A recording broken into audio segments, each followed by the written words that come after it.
Welcome back to my channel Techno Trend Zone. Today I've got a massive update for you all about Canon's upcoming cameras, Nikon's recent performance, and some really exciting leaks about the Canon EOS R6 Mark III and Canon EOS R7 Mark II. If you're a photography lover, videographer, or even just someone who enjoys the latest camera technology, then you're definitely going to want to stick around until the end of this breakdown. Over the last few days, I've been receiving several interesting updates and insider messages regarding Canon's roadmap, and the buzz surrounding these new releases is only growing louder.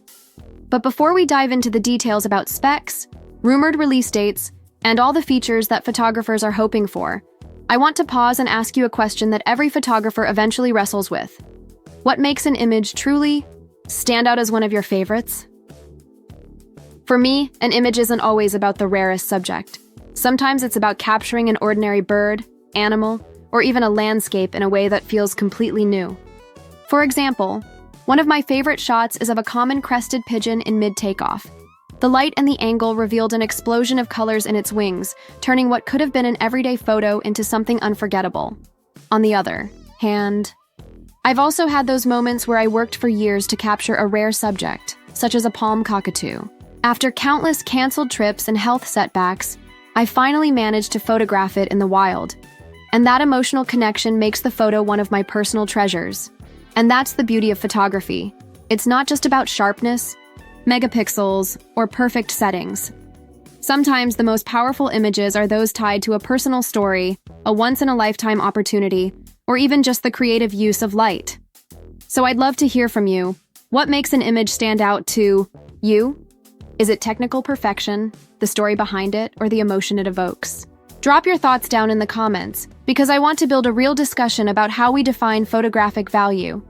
Nikon's missing piece. While Canon has been in the spotlight lately, I've also been working extensively with Nikon gear, particularly the Nikon Z8 paired with the lightweight 600mm PF lens. This combination has honestly been a joy to use. Portable enough to carry on long wildlife outings, yet powerful enough to deliver professional-level image quality and video performance. One thing I've noticed with Nikon is how often I end up experimenting with silhouette photography and creative lighting techniques. For example, I recently captured a kookaburra backlit against a deep black background. Another time, I framed a white-headed pigeon with a striking spotlight effect.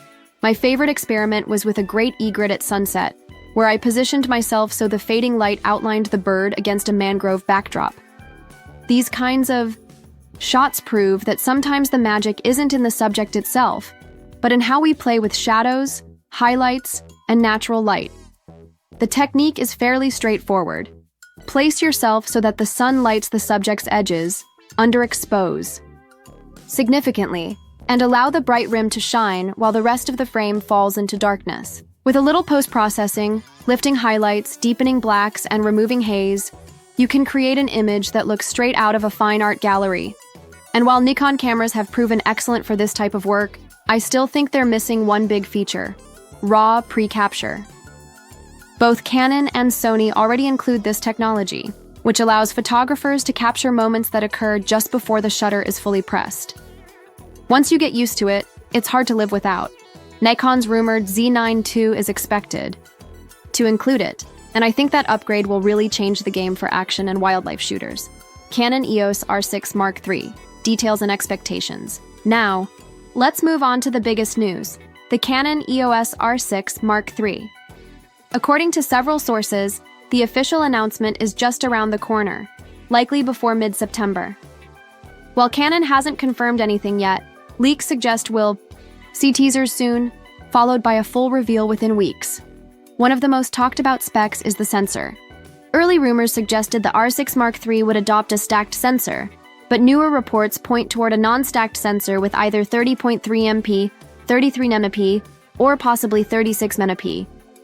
Personally, I think 30.3 MP seems the most realistic, since 36 MP would put it close to the EOS R5's resolution. Now, many photographers might be disappointed that Canon isn't using a stacked sensor here. Stacked sensors are fantastic for speed, rolling shutter reduction, and video performance. But they also have drawbacks, such as higher cost and sometimes reduced dynamic range at higher ISOs.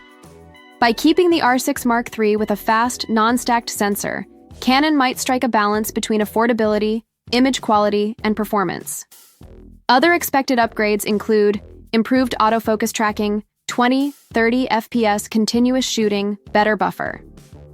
Depth for burst shooting, a redesigned vari-angle LCD screen possibly oversampled 4K 60 FPS and uncropped 4K 120 FPS video Canon's latest battery system, which may limit compatibility with older LPE6 models. At least one CF Express Type B slot alongside an SD slot. If these rumors are true, the R6 Mark III could become one of the most versatile cameras on the market, appealing to both photographers and hybrid shooters. For me, the biggest attraction is the potential for high-quality 4K 120 FPS. As someone who produces video content as well, that feature alone could make the R6 Mark III a must-own. Canon EOS R7 Mark II. Rumors and possible specs.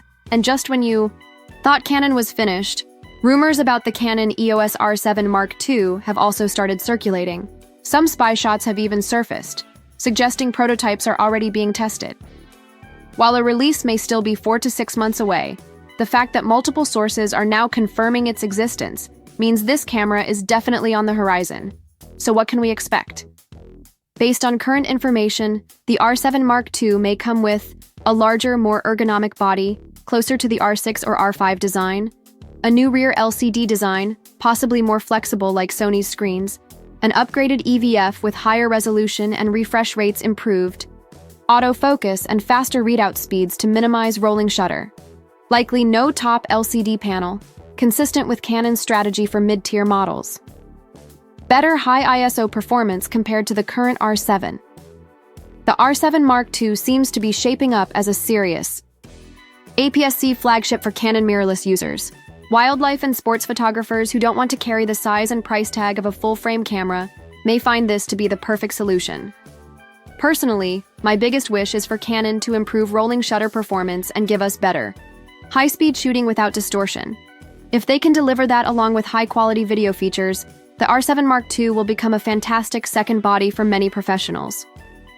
Final thoughts. So, here's the big picture.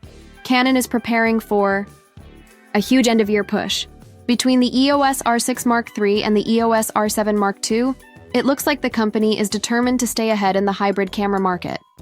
Nikon, meanwhile, continues to impress with its Z8, Z9 series, but desperately needs to implement features like RAW pre-capture to stay competitive.